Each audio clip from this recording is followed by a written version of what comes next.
Hello students. So ఇప్పుడు ఈ డిస్కషన్లో మనం one of the most important topic, that is one nation one market అనే కాన్సెప్ట్ గురించి మాట్లాడదాం. దీన్ని the existing dispensation of the government ఒక హిస్టారిక్ డెసిషన్గా ప్రకటించడం జరిగింది క్యాబినెట్ తీసుకున్న నిర్ణయాలలో. ఈ వన్ నేషన్ వన్ మార్కెట్ అనేది ప్రత్యేకించి ఎవరిని ఉద్దేశించి చేశారు అంటే ఫార్మర్స్ని ఉద్దేశించి చేశారు. సో దీనివల్ల ఫార్మర్స్ జీవితాల్లో బోల్డంత మార్పు వస్తుందని గవర్నమెంట్ ఎక్స్పెక్ట్ చేసినట్టుగా 2022 సంవత్సరానికి నాటికి ఫార్మర్స్ ఇన్కమ్ని డబల్ చేయొచ్చని గవర్నమెంట్ ఎక్స్పెక్ట్ చేస్తుంది. సో ఈ వన్ నేషన్ వన్ మార్కెట్ అంటే ఏంటి, ఇప్పటిదాకా ఉన్న ఎగ్జిస్టింగ్ సిస్టమ్ ఏంటి, ఇప్పుడు ఈ సిస్టమ్ వల్ల రాబోయే మార్పు ఏంటి, దానికి సంబంధించిన అడ్వాంటేజెస్ ఏంటి, డిసడ్వాంటేజెస్ ఏంటి, దాని గురించి let us try to understand in detail. So ఈ type of current affairs are brought you by Dimensions coaching centre which is in Bradipet Guntur. So if you like the content of this video, please go ahead, like, share, comment, subscribe, and do give it a thumbs up. And let's go ahead and start off. ఈ one nation one market అనే కాన్సెప్ట్ని ఈ Atmanirbhar Abhiyan, Atmanirbhar Bharat package అని ఏదైతే ఒక పేరు మీద ఒక 20 లక్షల కోట్ల చిల్లర ఒక స్కీమ్ని గవర్నమెంట్ 4-5 ట్రాన్షెస్లో రిలీజ్ చేసిందో అందులో భాగంగా ఫైనాన్స్ మినిస్టర్ చెప్పడం జరిగింది. దానికి ఇప్పుడు కార్యరూపాన్ని ఇస్తూ క్యాబినెట్ ఈ నిర్ణయం తీసుకొని ఆ సోకాల్ డెసిషన్కి యాక్సెప్టెన్స్ ఇవ్వడం జరిగింది. ఈ డెసిషన్ వల్ల జరిగేది ఏంటి అంటే సింపుల్గా ఒక లైన్లో చెప్పాలి అంటే సేలియంట్ ఫీచర్ ఏంటి దానికి అంటే ఫార్మర్సు వాళ్ళు ప్రొడ్యూస్ చేసుకున్న దాన్ని ఎవరికైనా ఎక్కడైనా వాళ్ళకి నచ్చిన రేటుకు అమ్ముకునే వెసులుబాటు ఇవ్వడం. ఇప్పటిదాకా అలా లేదా అంటే లేదు. మరి ఇప్పటిదాకా ఉన్న ప్రొసీజర్ ఏంటి అంటే దాని గురించి we shall discuss in detail anyways. So రైతులు వాళ్ళు పండించుకున్న పంటకి ధర చెప్పుకోగలిగే అధికారం వాళ్ళకే ఉండడం, వాళ్ళు ఎవరికి కావాలంటే వాళ్ళకి దాన్ని అమ్ముకోగలగడం, ఎక్కడ కావాలంటే అక్కడ అక్రాస్ ఇండియా ఎక్కడ కావాలంటే అక్కడ అమ్ముకునే వీలు కల్పించడం. That is the most salient point ఈ మొత్తం ప్రాసెస్లోకి. సరే, ఎగ్జిస్టింగ్ ప్రొసీజర్ ఎలా ఉంది అంటే ఒకసారి ఈ సోకాల్డ్ ఇమేజ్ చూస్తే మనకు అర్థమైపోతుంది. ఎగ్జిస్టింగ్ ప్రొసీజర్లో మీరు ఇప్పుడు ఇక్కడ చూస్తే ఫార్మర్ ఇక్కడ ఉన్నాడు, ఫైనల్ కన్జ్యూమర్ ఇక్కడ ఉన్నాడు. వీళ్ళిద్దరికీ మధ్య ఎంతమంది మిడిల్ మెన్ ఉన్నారు చూడండి. ఉం?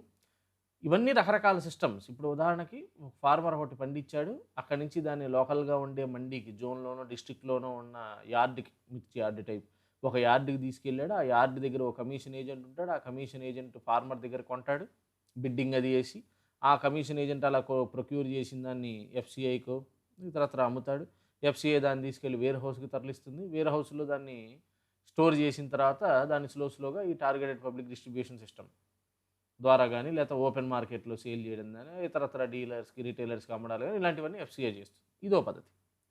లేదు, ఫార్మర్ తయారు చేయడం, దాన్ని మళ్ళీ ఒక లోకల్ మండీకి తీసుకెళ్ళడం, అక్కడ మళ్ళీ ఒక కమిషన్ ఏజెంట్ ఆ కమిషన్ ఏజెంట్కి ఇవ్వడం, ఆ కమిషన్ ఏజెంట్ దాన్ని ఒక ఫుడ్ ప్రాసెసింగ్ యూనిట్ వాళ్ళకి అంటే రైస్ మిల్లుల్లాగా.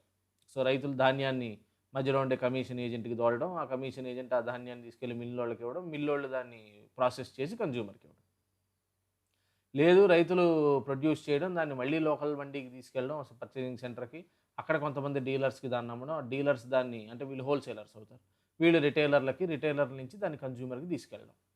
సో ఇప్పుడు లాస్ట్గా ఫార్మర్స్ ప్రొడ్యూస్ చేయడం, ఆ ప్రొడ్యూస్ చేసిన దాన్ని మల్టీ బ్రాండ్ రిటైలర్స్ డైరెక్ట్గా రైతుల దగ్గర పర్చేస్ చేయడం. ఇప్పుడు దానికి ఐటీసీ లాంటి కంపెనీలు ఉన్నాయనుకోండి, వాళ్ళు చేస్తారు అలా, ఐటీసీ లాంటి కంపెనీలు. సో అలా డైరెక్ట్గా రైతుల దగ్గర నుంచే పర్చేస్ చేయడం, ఆ పర్చేస్ చేసిన దాన్ని వాళ్ళ వేర్ హౌస్ ఉంటుంది, ఆ వేర్ హౌస్కి అక్కడి నుంచి తరలించుకోవడం, వాళ్ళకే ప్రాసెసింగ్ యూనిట్లు అవి ఉంటాయి, ఆ ప్రాసెసింగ్ యూనిట్లు అవి చేయడం. ఇప్పుడు దానికి ఐటీసీ వాళ్ళు సన్ఫీస్ట్ టైప్ బిస్కెట్లు ఉన్నాయనుకోండి, దానికి బోల్డంత వీట్ కావాలి, ఆ వీటిని డైరెక్ట్గా వాళ్ళే ప్రొక్యూర్ చేస్తారు. ఐటీసీ వాళ్ళకి ఆశీర్వాద్ ఆటా కూడా ఉంది కదా, సో అందుకని ఆ వీటి ప్రొక్యూర్ చేసుకుంటారు, దాన్ని వాళ్ళ వేర్ హౌస్లో పెట్టుకుంటారు, దాని రకరకాల ఫుడ్ ప్రాసెసింగ్ వాళ్ళకుండే యూనిట్స్ ద్వారా ప్రాసెస్ చేసుకొని మళ్ళీ వాళ్ళకే కొన్ని అవుట్లెట్లు కూడా ఉంటాయి. ఇప్పుడు దానికి ఈ చౌపాల్స్ ఐటీసీ వాళ్ళది ఉంది, లేకపోతే హెరిటేజ్ ఉంది, లేకపోతే రిలయన్స్ ఉంది, ఆ టైప్లో వాళ్ళకు ఉండే ఏదైతే సోకాల్డ్ షాప్స్ రిటైల్ సెంటర్స్ ఉంటాయో ఆ రిటైల్ సెంటర్స్ ద్వారా దాన్ని కన్జ్యూమర్ దాకా తీసుకురావడం.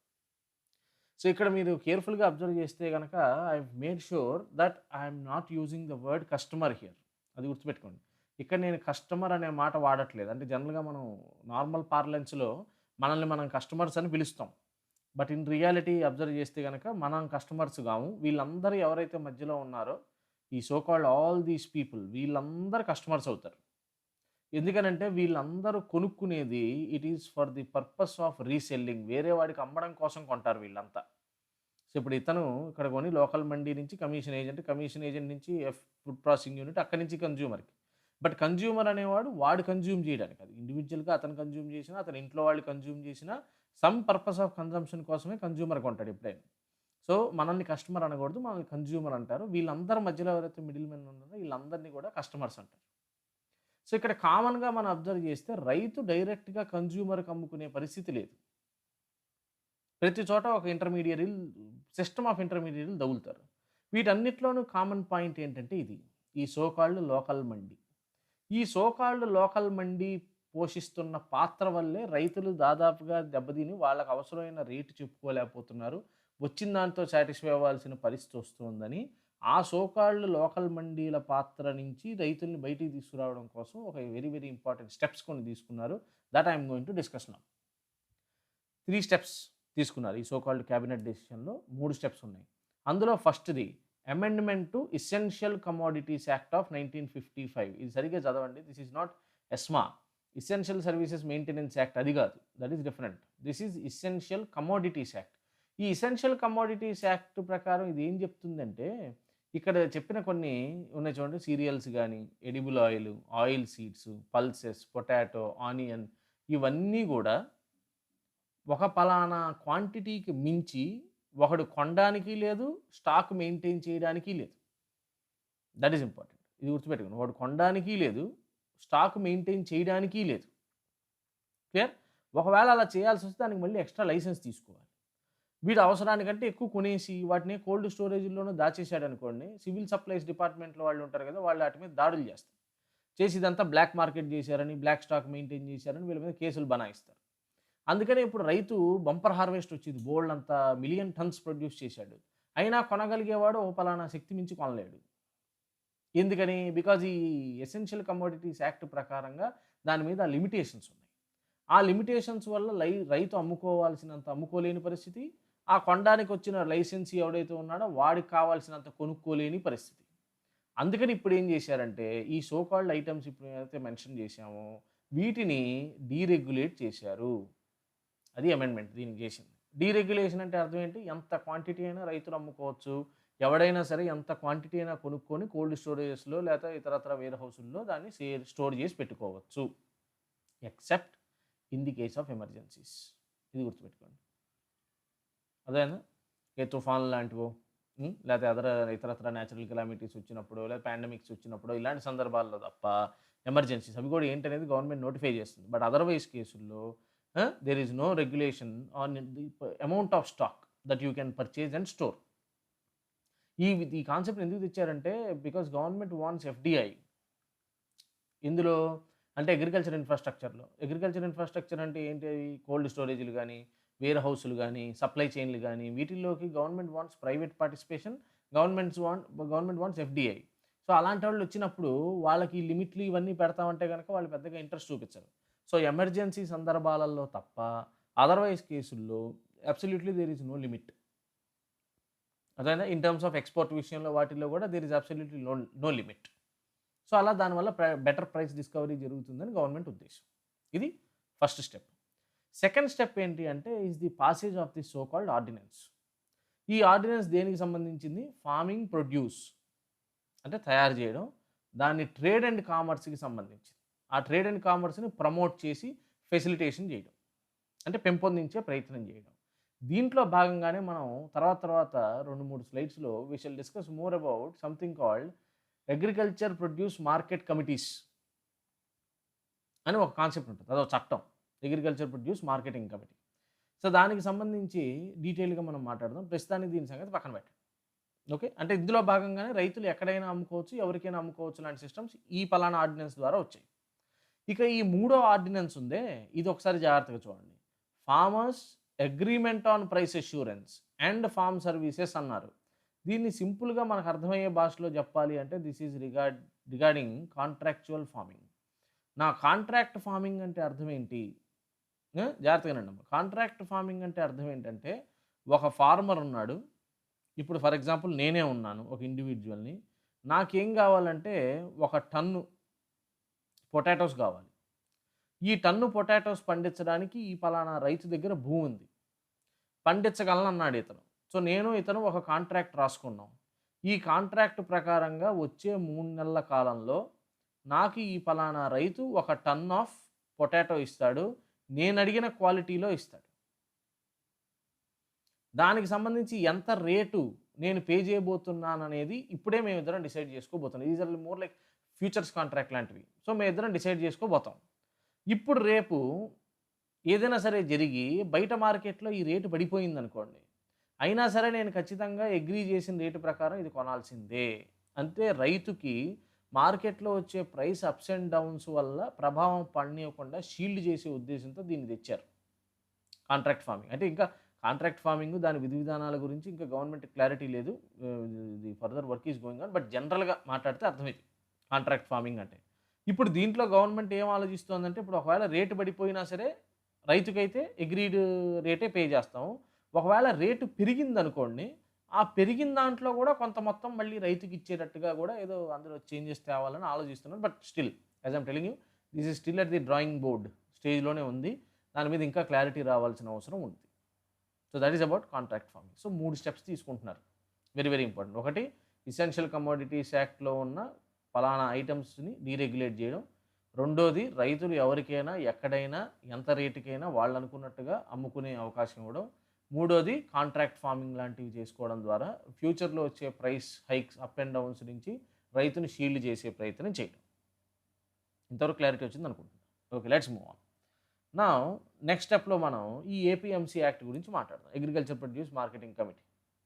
ఈ యాక్ట్ గురించి. ఇది 1963లో పాస్ చేయడం జరిగింది. ఇది ఏ రాష్ట్ర ప్రభుత్వం వాళ్ళు వాళ్ళ అవసరానికి తగినట్టుగా దాన్ని పాస్ చేశారు. ఎందుకంటే agriculture still is a state list item. వ్యవసాయం అనేది రాష్ట్ర జాబితాలో ఉన్న అంశం. సో, ప్రతి రాష్ట్ర ప్రభుత్వం వాళ్ళ వాళ్ళ అవసరాలకు తగినట్టుగా ఈ చట్టాన్ని చేసుకున్నారు. బట్ కామన్ పాయింట్స్ అన్ని చట్టాల్లోనూ ఒకటే. ఈ ఏపీఎంసీ చట్టం ఏం చేసేది అంటే రైతులకు కొన్ని రిస్ట్రిక్షన్స్ పెట్టింది.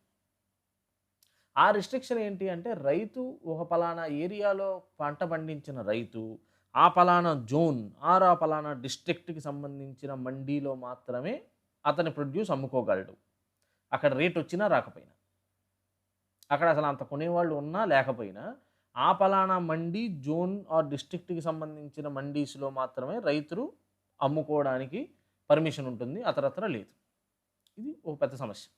రెండోది ఏం చెప్పారు ఇందులో రెండో ఫీచర్ ఏంటి అంటే స్టేట్ గవర్నమెంట్ ద్వారా రికగ్నిషన్ పొందిన ట్రేడ్ లైసెన్సులు పొందిన కొంతమంది వెండార్స్ ఉంటారు.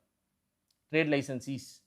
అలా పొందాలి అంటే అతనికి ఏదో ఇంత టర్నోవర్ ఉండాలి. అతనికి ఖచ్చితంగా యార్డులో షాప్ అది ఉండాలి. ఇట్లా కొన్ని ఉన్నాయి కండిషన్స్, ప్రీ కండిషన్స్. అవన్నీ సాటిస్ఫై చేసిన ఒక అతను ఎవరైతే ఉంటారో అతను ట్రేడ్ లైసెన్స్ తీసుకుంటే అలా రిజిస్టర్డ్ ట్రేడ్ లైసెన్సీస్‌కి మాత్రమే అమ్మాలి. వేరే వాళ్ళకి అమ్మడానికి వీల్లేదు. ఇది రెండో రిస్ట్రిక్షన్. మూడోది ఒకవేళ నువ్వు తయారు చేసింది నీ so called zone or district పరిధి దాటి బయటికి తీసుకెళ్ళి రైతు అమ్ముకోవాలి అని గనక అనుకున్నట్టయితే దానికి మళ్ళీ ప్రత్యేకంగా లైసెన్స్ తీసుకొని రైతు వెళ్ళాల్సొస్తాడు. సో, ఇంత రిస్ట్రిక్షన్ ఈ సో కాల్డ్ చట్టం ద్వారా ఉంది. అంతేకాదు. సెకండ్ సమస్య ఏంటి అంటే ఒకటి ఇందులో రైతులు మిడిల్ మెన్ నుంచి విపరీతమైన ప్రాబ్లమ్స్ ఫేస్ చేసేవాళ్ళు. ఆ ప్రాబ్లమ్స్ ఏంటంటే ఈ సో కాల్డ్ క్వాలిటీ విషయంలో మిడిల్ మెన్ పేచీ పెట్టేవాళ్ళు. ఇప్పుడు ఇదేదో మిర్చి ఉందనుకోండి. మిర్చిలో ఏవో రకాలుంటాయి. ఏ గ్రేడ్ మిర్చి, బి గ్రేడ్ మిర్చి, ఇంకోటేదో ఈ పలానా మిర్చి ఇప్పుడు బావట్లేదు. దీనికి ఎక్స్‌పోర్ట్ లేదు. అందుకని దీన్ని కొనం. ఇది మొత్తం అంతా పంట పండించేసి ఇక్కడికి తెచ్చాక. ఇప్పుడు దీన్ని కొనట్లేదు. దీనికి మార్కెట్‌లో రేట్ లేదు. ఇదోటి. రెండో పద్ధతి ఏంటంటే సిండికేట్‌గా ఫార్మ్ అవ్వడం. మిడిల్ మెన్ అందరూ. ఇంతకంటే రేట్ ఇవ్వరు. ఎవడు బిడ్డేసినా కూడా ఈ పలానా రేటు దాటి బిడ్డేయడు. ఆ టైప్ చేసి రైతుల్ని మోసం చేసే ప్రయత్నం చేయడం. ఎస్పెషల్లీ పెరిషబుల్స్ తెచ్చిన రైతులు ఉంటారు చూడండి. టమోటాలు లాంటివి తీసుకొచ్చి అమ్మాలనుకున్న రైతులు వాళ్ళకైతే మరీ దారుణం. ఇప్పుడు సోకాళ్ళు పొద్దున్న అతను 10కి వచ్చాడు. ఆ టమోటాలు తీసుకొని యార్డ్‌కి. వచ్చిన తర్వాత అతను అనుకున్న రేట్ అతనికి గిట్టలేదనుకోండి. మధ్యాహ్నం దాకా వెయిట్ చేస్తున్నాడనుకోండి. మధ్యాహ్నం వెళ్లి రేట్ అడిగితే దాంట్లో మళ్ళీ 30% కట్ చేసేవాళ్ళు. అది పెరిష్ అయిపోతుందని. ఎండలో అంతసేపు ఉండడం వల్ల టమోటాలు దెబ్బతిన్నాయని పొద్దున్న చెప్పిన రేటుకి ఇంకా 30% తగ్గించి. సాయంత్రం వచ్చేటప్పటికి దానికి ఇంకో 50% తగ్గించి. ఇమ్మీడియేట్‌గా దాన్ని అక్కడి నుంచి ప్రొక్యూర్ చేసి కోల్డ్ స్టోరేజ్‌కి తరలించి కదా చేయాల్సింది. అలా చేయకుండా కూడా చేసేవాళ్ళు. సో, దాంతో మీరు పేపర్‌లో, టీవీలో అక్కడ చాలా సార్లు చూసుంటారు. రైతులు పత్తి రోడ్డు పక్కన పడేసి కాల్చేయడం, లేకపోతే టమాటాలు, ఉల్లిపాయలు లాంటివి రోడ్ల పక్కనే పారేసి ఎళ్ళిపోవడం, పెట్టిన పెట్టుబడికి కూడా గిట్టుబాటు రాలేదని రైతులు ఫీల్ అవ్వడం ఇలాంటివన్నీ ఉంటాయి. ఇవన్నీ జరిగాయి. ఇది గాకుండా ఇంకా ఏం జరిగేది, రైతుల చేత బోలెడన్ని డబ్బులు ఖర్చు పెట్టించేవాళ్ళు ఛార్జీల రూపంలో. ఏమిటది? ఒకటి మార్కెట్‌లో అమ్మి కొనుక్కున్నందుకు గాను రైతులు మార్కెట్ ఫీజు కట్టాలి. కమిషన్ కట్టాలి. ఆ! తర్వాత ఈ లేబరర్స్ ఇప్పుడు మనం ట్రాక్టర్ ఒకటి మాట్లాడుకున్నాం. ఆ ట్రాక్టర్‌లోనో, లారీలోనో యేసుకొని అక్కడికి తీసుకెళ్ళాం యార్డ్ దగ్గరికి. ఆ యార్డ్ దగ్గర మళ్ళీ వెయిట్ చూడాలి. అది చూసినందుకు డబ్బులు. మళ్ళీ ఆ సో కాల్డ్ వెయిట్ చూసిన తర్వాత దాన్ని లోడింగ్ చేయాలి, అన్‌లోడింగ్ చేయాలి. దానికి మళ్ళీ లేబర్ కావాలి. ఆ లేబరర్స్‌కి మళ్ళీ లోడింగ్ చేసినందుకు, అన్‌లోడింగ్ చేసినందుకు వాళ్ళకి డబ్బులు. ఆ! ఇవన్నీ గాక సరే ఇక అధికారులకిచ్చే ఆమ్యామ్యాలు పైన అవన్నీ మొత్తం కలిపి వాళ్ళకొచ్చే రూ. 10లో రూ. 3, 4 ఇక్కడే ఖర్చు పెట్టించేవాళ్ళు. ఇది ఇంకో సమస్య. నెక్స్ట్ ఇప్పుడేం జరిగిందంటే సో కాల్డ్ గవర్నమెంట్ ఏమంటోందంటే ఇందాక చెప్పిన సెకండ్ ఆర్డినెన్స్ ఉంది గదా! ఆ సెకండ్ ఆర్డినెన్స్ ప్రకారం ఈ సో కాల్డ్ ఏపీఎంసీ యాక్ట్‌లో చేంజ్ తీసుకొస్తున్నారు. అమెండ్మెంట్ తీసుకొస్తున్నారు. ఈ అమెండ్మెంట్ ఏం చెప్తోందంటే ఏపీఎంసీ చట్టంలో గవర్నమెంట్ ఇప్పుడు చేయబోయే మార్పు వల్ల అదేమి సెంట్రల్ లిస్ట్‌లోకి వచ్చేది యూనియన్ లిస్ట్‌లోకి. Agriculture still remains to be a part of the state list. APMC చట్టం also will remain as a part of state list. అయితే గవర్నమెంట్ ఏం చేసిందంటే సెంట్రల్ గవర్నమెంట్ తెలివిగా ఏపీఎంసీ వాళ్ళకి యార్డ్ ఉంది కదా! ఇప్పుడు ఉదాహరణకు మిర్చి యార్డ్ ఉందనుకోండి గుంటూరులో. గుంటూరు మిర్చి యార్డ్‌కి ఒక ప్రిమిసిస్ ఉంది ఫిజికల్‌గా. ఇక్కడి నుంచి ఇక్కడి దాకా మిర్చి యార్డు అని. ఆ మిర్చి యార్డు లోపల జరిగే వ్యవహారాల్లో మేము తలదూర్చము. అది స్టేట్ లిస్ట్‌కి సంబంధించింది. ఈ physical premises of the yard బయట జరిగేదాన్ని మార్కెట్ అనడానికి వీల్లేదు. దాన్ని ట్రేడ్ జోన్ అని పేరు మార్చారు. ఇంక చూడండి. So, that is what I have said here. So, ఇప్పుడు ఈ సో కాల్డ్ మార్కెట్ అనే డెఫినిషన్ ప్రకారంగా physical premises under APMC still under the control of the state government. అది దాటి బయటకొచ్చింది మొత్తం గూడా ట్రేడ్ ఏరియా అని పిలువబడుతుంది. అమ్మకాలు, కొనుగోలు జరిగే ఏరియాగా పిలువబడుతుంది. సో, దేర్‌ఫోర్ అది ఏపీఎంసీ చట్టాన్ని వైలేషన్ చేసినట్టుగా రాదు అని సెంట్రల్ గవర్నమెంట్ మాట్లాడి, సో కాల్డ్ ఈ సెంట్రల్ యాక్ట్ ఆర్డినెన్స్ ఏదైతే ఉందో దాన్ని అందుకనే కంకరెంట్ లిస్ట్‌లో ఐటెమ్‌గా ట్రీట్ చేసి, దాని మీద సెంట్రల్ గవర్నమెంట్ ఆర్డినెన్స్ చేయడం జరిగింది. That is important. మీకు అర్థమైందా? సో, మార్కెట్ అనే దానికి ఉన్న డెఫినిషన్‌ని కొద్దిగా అటు ఇటు చేసి దీన్ని ఇంప్లిమెంట్ చేసే ప్రయత్నం చేస్తున్నాడు. సో దట్ స్టేట్ గవర్నమెంట్స్ నుంచి బ్యాక్‌లాష్ రాకుండా అంటే మా పరిధిలోకి మీరు ఇంటర్వీన్ అయ్యారని స్టేట్స్ అనకుండా ఉండడం కోసం. నెక్స్ట్‌ది. ఇప్పుడు జరిగి ఉన్న సమస్యల గురించి మనం మాట్లాడాం. ఇప్పుడు ఆ సమస్యలు పోవడానికి తీసుకున్న స్టెప్స్ ఏంటి? So, what is the new framework which the government has designed. ఈ న్యూ ఫ్రేమ్‌వర్క్‌లో first and the most important point ఏంటంటే ఇప్పటికి 2, 3 సార్లు చెప్పాను. The farmer can sell anywhere. Even on an online platform. Online selling platforms ఉంటే online selling ప్లాట్‌ఫార్మ్‌లో కూడా అతను ప్రొడ్యూస్‌ని అమ్ముకోవచ్చు. దీనివల్ల అడ్వాంటేజ్ ఏంటంటే ఒకటి ఇంట్రా స్టేట్ అంటే ఒక రాష్ట్రంలోనే ఒక జోను జిల్లా నుంచి వేరే జిల్లాల్లోకి అమ్ముకోవచ్చు. ఇంతకుముందు అట్లా కూడా ఉండేది కాదు. That's what I am trying to tell you. Commission ఏజెంట్ల ద్వారా తప్ప అదర్‌వైజ్ రైతులు అట్ట అమ్ముకోవడానికి ఉండేది కాదు. చేసుకోవచ్చు. Inter state. ఒక రాష్ట్రంలో పండించుకున్న రైతు వేరే రాష్ట్రంలో ఉన్న వాళ్ళకి అమ్ముకోవచ్చు. కన్జ్యూమర్‌కి. ఇది ఫస్ట్ స్టెప్. సెకండ్ ఏంటి అంటే రైతులుకిను సో కాల్డ్ స్పాన్సర్స్ ఎవరైతే ఉన్నారో అంటే కాంట్రాక్ట్ ఫార్మింగ్ అనుకున్నాను చూసారా ఇందాక. కాంట్రాక్ట్ ఫార్మింగ్‌లో భాగంగా రైతుకి ఆ సో కాల్డ్ పంటేయమని అడిగిన వాళ్ళకి మధ్య అగ్రీమెంట్లు జరుగుతాయి. వాటికి లీగాలిటీ ఉంటది. మళ్ళీ వాళ్ళ తర్వాత మాకేం సంబంధం లేదు. మేము ఎప్పుడు ఏమన్నాం, ఆ రేట్ మేము చెప్పలేదు ఇదంతా గాకుండా దానికి లీగాలిటీ ఇస్తారు. లీగల్ బైండింగ్ దానికుంటుంది. ఇది రెండోది. మూడోది రైతుల దగ్గర నుంచి ఎలాంటి ఫీజులు గాని, లెవీస్ గాని, కమిషన్‌లు గాని కలెక్ట్ చేయడానికి వీల్లేదు. That is important. రైతు ఆయనకి ఏదైతే రేట్ చెప్పుకున్నాడో ఓ టన్ను, టన్ అంటే ఫర్ ఎగ్జాంపుల్ ఇంత 3,00,000, 2,00,000 ఏదో అనుకోండి ఊరికే. సో, 2,00,000 రైతుకిచ్చారు. ఇంకా దాని మీద ఫీజులు గాని, లెవీస్ గాని, కమిషన్‌లు గాని ఏమి చెల్లించాల్సిన అవసరం అవసరం లేదు రైతుకి. నెక్స్ట్‌ది రైతు ఇంతకుముందు చెప్పినట్టుగా registered licensee under the state గవర్నమెంట్‌లకే అమ్మాల్సిన అవసరం లేదు. పాన్ కార్డ్ ఉన్న ఏ ఎంటిటీకైనా అమ్మొచ్చు. Any person with a PAN card can buy it from the farmer. ఇదొక వెసులుబాటు. నెక్స్ట్ ఇంకోటి చూడండి. ఒకసారి అలా రైతు దగ్గర నుంచి కొనుక్కున్న తర్వాత 3 డేస్ లోపల పేమెంట్ చేసేయాలి. 2,00,000 3,00,000 ఏదో అన్నాడు రైతు. తీసుకున్నాం సరుకు. 3 రోజుల్లో పేమెంట్ చేయాలి. ఒకవేళ పేమెంట్ చేసే విషయంలో డిఫాల్ట్ అయ్యాడా తీసుకున్న సో కాల్డ్ ఎంటిటీ, అప్పుడు అతని మీద ఈ కేసులు డిస్ప్యూట్ రిజల్యూషన్ కూడా ఔట్ ఆఫ్ ది కోర్ట్ జరుగుతాయి. అది గుర్తుపెట్టుకోండి. కోర్ట్‌కెళ్ళడానికి లేదు దీని మీద. Out of the court. అందుకని దీనికి ఏం చెప్పారు? ఫస్ట్ మనం ఆర్‌డీఓని అప్రోచ్ అవ్వాలి. ఆర్‌డీఓ అంటే డిప్యూటీ కలెక్టర్లు అంటారు చూడండి. వాళ్ళనమాట ఆర్‌డీఓలు. సో, ఆర్‌డీఓని ఫస్ట్ మనం అప్రోచ్ అవ్వాలి. Revenue divisional officer. ఆయన 30 డేస్ లోపల దీని మీద ఏదో ఒక చర్య తీసుకోవాల్సి ఉంటారు.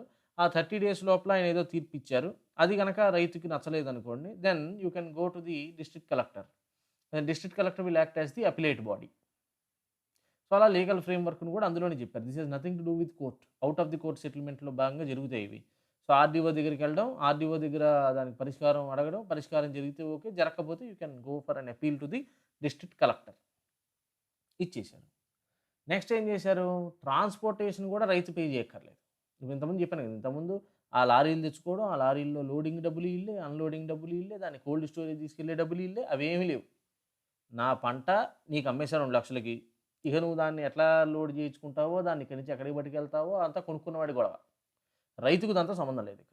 Transportation also farmer need not pay even a single rupee for that. అంతేకాదు ఈ సో కాల్డ్ కాంట్రాక్ట్ ఫార్మింగ్‌లో కొంతమంది రైతుల్ని దెబ్బతీస్తారు. తర్వాత స్లోగా అదే రైతుల్ని వాళ్ళ పొలాల్లోనే లేబరర్లుగా మారుస్తారు. ఇలాంటి కొన్ని వాదనలొస్తున్నాయని గవర్నమెంట్ ఏం చేసిందంటే, రైతుకున్న భూమి ఎందుకంటే స్మాల్ అండ్ మార్జినల్ ఫార్మర్సే కదా ఇండియాలో ఎక్కువ మంది ఉన్నది. 1 హెక్టారు, 2 హెక్టార్ల కంటే తక్కువ ఉన్నోళ్ళు ఎక్కువ. సో, అలాంటి రైతుకున్న భూమిని అటాచ్ చేయడానికి అవకాశం లేదసలు. ఏ లీగల్ గొడవలో గూడా. అంటే రైతుని, భూమిని వేరు చెయ్యము. అటాచ్ చేయడానికి అవకాశం లేదని గూడా ఆ ఆర్డినెన్స్‌లో చెప్పడం జరిగింది. ఇంకోటి కూడా డౌట్ ఏమొచ్చింది కొంతమందికి, ఇదంతా ఇస్తున్నప్పుడు కనీస మద్దతు ధరలున్నాయి చూసారా? ఎంఎస్‌పి. మినిమమ్ సపోర్ట్ ప్రైస్ లాంటివి. రైస్‌కి, వీటికి, వాటికి. అవన్నీ ఉంటాయా? పోతాయా? అంటే గవర్నమెంట్ ఏం చెప్తోంది? అవుంటాయి. Agriculture commission on costs and prices వాళ్ళిచ్చే అడ్మినిస్టర్డ్ ప్రైస్ మెకానిజం కాన్సెప్ట్ ఏదైతే ఇప్పుడు ఇండియాలో నడుస్తుందో, అది ఎలాగూ ఉంటుంది. కొత్త system will supplement. That is important. Supplement చేస్తుంది. సో, దీని ద్వారా గవర్నమెంట్ చెప్పదలుచుకుంది ఏంటంటే, ఒకటి బెటర్ ప్రైస్ డిస్కవరీ రైతు పరంగా. రెండోది ఎకానమీస్ ఆఫ్ స్కేల్ వస్తాయి. మూడోది నంబర్ ఆఫ్ పీపుల్ ప్లే చేసేవాళ్ళు ఇందులో పెరుగుతారు. దాని ద్వారా బెటర్ మూవ్‌మెంట్ ఆఫ్ రిసోర్స్ జరుగుతుంది. సప్లై చైన్ ఎవరైతే వాల్యూ ఎడిషన్ చేసేవాళ్ళు ఉన్నారో, ఆ సప్లై చైన్ సంబంధించి ఇంకా మోర్ రియలిస్టిక్‌గాను అండ్ మోర్ వాల్యూ ఎడిషన్ దాంట్లో జరుగుతుంది. అటు రైతుకి ఇది అడ్వాంటేజు, కన్జ్యూమర్‌కి అడ్వాంటేజు, మధ్యలో ఉన్న మిడిల్ మెన్‌కి కూడా ఇది అడ్వాంటేజే అని అందరికీ అడ్వాంటేజ్ జరిగేటట్టుగా ఉంటుంది అని గవర్నమెంట్ భావించడం జరుగుతుంది. So, that is the new framework which the government has launched. సరే ఇక లాస్ట్‌గా ఒకసారి ఈనామ్ గురించి మాట్లాడదాం. హ్మ్. National agriculture market. ఈ నేషనల్ అగ్రికల్చర్ మార్కెట్. దీన్ని 2016 ఏప్రిల్‌లో లాంచ్ చేశారు గదా! 2016 ఏప్రిల్‌లో లాంచ్ చేశారు. ఇది యూనియన్ మినిస్ట్రీ ఆఫ్ అగ్రికల్చర్ కింద నడుస్తుంది. Narendra Singh Tomar union ministry of agriculture కింద నడుస్తుంది. ఇప్పుడు దీంట్లో ఈ సో కాల్డ్ ఈనామ్ ఒక ఆన్‌లైన్ ట్రేడింగ్ ప్లాట్‌ఫార్మ్ ఇది. ఈ ఆన్‌లైన్ ట్రేడింగ్ ప్లాట్‌ఫార్మ్ ద్వారా రైతులు వాళ్ళకి కావాల్సిన సరుకుని వాళ్ళకి కావాల్సిన వాళ్ళకి అమ్ముకోవచ్చు. అయితే ఇప్పటిదాకా గూడా ఇందులో గూడా ఎవరికి అమ్మొచ్చు అంటే ఆ సో కాల్డ్ రిజిస్ట్రేషను, లైసెన్సు ఇవున్న వాళ్ళకి మాత్రమే అమ్మడం. ఇప్పుడు దీన్ని గూడా మారుస్తారనమాట. సో, దీన్నసలు ఎవరు నడుపుతారు ఈ సో కాల్డ్ ఈనామ్‌ని అంటే వీళ్ళు small farmer agri business consortium అని ఒక గ్రూప్ ఆఫ్ కన్సార్షియం ఉంది. అంటే డెమోక్రటికల్లీ ఎలక్టెడ్. ఆ so called small farmers agri business consortium వాళ్ళు ఈ సో కాల్డ్ ఈనామ్ అనే దాన్ని నడుపుతున్నారు. ఇప్పుడు 2018లో ఏం చేశారంటే దీన్ని ఇంకా రైతుల్లోకి ఈజీగా తీసుకెళ్ళడం కోసమని భీమ్‌ని ఇంటిగ్రేట్ చేశారు. అంటే యూపీఐ పేమెంట్స్ ఇతరత్రా మొబైల్ పేమెంట్స్‌ని కూడా దీంట్లోకి ఇంప్లిమెంట్ చేయడం జరిగింది.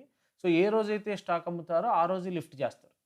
అంటే ఇవాళ పొద్దున్న నేను అమ్మేసానా ఒక టన్ ఆఫ్ టమోటాలంటే మధ్యాహ్నం, సాయంత్రం లోపు లిఫ్ట్ చేసేస్తారు. అలా single day, same day stock lift చేయడం, పేమెంట్ చేయడం. అది కూడా యూపీఐల ద్వారా, వాటి ద్వారా ఆర్టీజీఎస్, ఎన్ఈఎఫ్టీ ఇవన్నీ తీసుకొచ్చి వాటికి లింకప్ చేయడం జరిగింది. ఇప్పుడు గవర్నమెంట్ ఏం ఆలోచిస్తుందంటే దీంట్లో అడిషనల్‌గా అగ్మార్క్‌ని కూడా తీసుకురావాలని చూస్తున్నారు. సో, క్వాలిటీ ఏమాత్రం తేడా రాకుండా ఉండడం కోసమని అగ్మార్క్ ఏదైతే అగ్రికల్చర్ ప్రొడక్ట్స్ మీద గవర్నమెంట్ ఇస్తుందో, ఆ అగ్మార్క్‌ను కూడా ఇందులోకి తీసుకొచ్చి ఇంటిగ్రేట్ చేయాలి అని గవర్నమెంట్ భావిస్తున్నట్టుగా తెలుస్తోంది. సరే ఇవన్నీ బెనిఫిట్స్. ఇక ఇప్పుడు ఈ సో కాల్డ్ స్కీమ్ ఇంప్లిమెంట్ అవ్వడం వల్ల జరిగే నష్టాలేంటి? కొంతమంది దాని గురించి కూడా విమర్శ చేస్తున్న వాళ్ళున్నారు.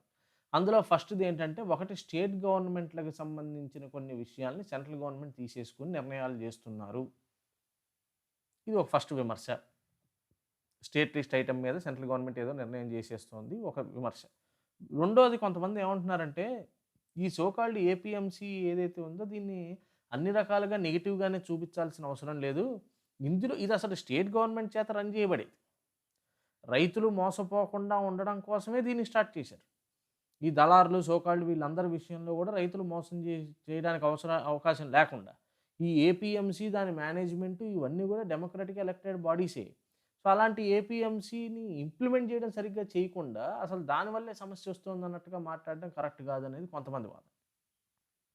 మూడో వాళ్ళేమంటున్నారంటే అసలు ఈ ఎవడైతే మిడిల్ మెన్ ఉన్నారో, మధ్యలో సో కాల్డ్ డీలర్స్ ఎవరైతే ఉన్నారో, వీళ్ళని కంప్లీట్‌గా ఎలిమినేట్ చేయడం కరెక్ట్ గాదు. వాళ్ళకి కొంత స్కిల్ సెట్ ఉంది. చాలా కాలం పాటు ఈ మార్కెట్‌లో దీంట్లో పనిచేసి వాళ్ళకి కొంత టెక్నికల్ నాలెడ్జ్, కొంత స్కిల్ సెట్ ఉంది. దాన్ని బెటర్ యుటిలైజ్ ఎలా చేస్తే ఉపయోగం ఉంటుంది ఇద్దరికీ అన్నట్టుగా ఆలోచిస్తే బావుంటుందనేది ఇంకొంతమంది చేసే వాదన. ఇక సరే కొంత కమ్యూనిస్ట్ బ్యాక్‌గ్రౌండ్ ఉన్న లెఫ్టిస్ట్ పార్టీస్ లాంటివి ఏమంటాయంటే, ఇదంతా స్లోగా ఈ ఫారెన్ డైరెక్ట్ ఇన్వెస్ట్‌మెంట్‌ని వాళ్ళని తీసుకొచ్చి భూముల్లోకి స్లోగా స్టెప్ బై స్టెప్ ఇంట్రడ్యూస్ చేసి, ఫైనల్‌గా మన రైతుల్ని మన భూముల్లోనే కూలీలుగా మార్చడానికి ఇదంతా ప్రయత్నం జరుగుతోందనేది ఇంకొంతమంది చేసే వాదన. సో, ఏ వాదన ఎలా ఉన్నా ఫైనల్‌గా ఒక బోల్డ్ స్టెప్ అయితే గవర్నమెంట్ తీసుకుందనే చెప్పాలి. బట్ దీన్ని ఇంప్లిమెంట్ చేయడానికి అంత ఫాస్ట్‌గా ఇంప్లిమెంట్ కాదు. ఇట్ విల్ టేక్ అట్‌లీస్ట్ 2-3 years for this to realize. ఎందుకంటే ఇండియాలో దీనికి కావాల్సిన అంత ఇన్‌ఫ్రాస్ట్రక్చర్ ఇమ్మీడియేట్‌గా అవైలబుల్‌గా లేదు. సో, ఆ ఇన్‌ఫ్రాస్ట్రక్చర్ అంతా సెట్ చేసి చేయడానికి it takes some time. So, therefore ఆ పలానా టైం పట్టినప్పటికి కూడా బట్ గవర్నమెంట్ ఏదైతే ఆశిచ్చి దీన్ని స్టార్ట్ చేయాలనుకుంటుందో అది గనక నిజంగా రియలైజ్ అయితే గనక this will be a wonderful step రైతుకి. ఆ! So, let us hope that this particular scheme will meet its rightful end. So, thank you for watching and please go ahead, subscribe, comment. ఏదైనా ఉంటే గనక you please post it in the comment. They'll be more than happy to give you a reply. And thank you so much once again for watching.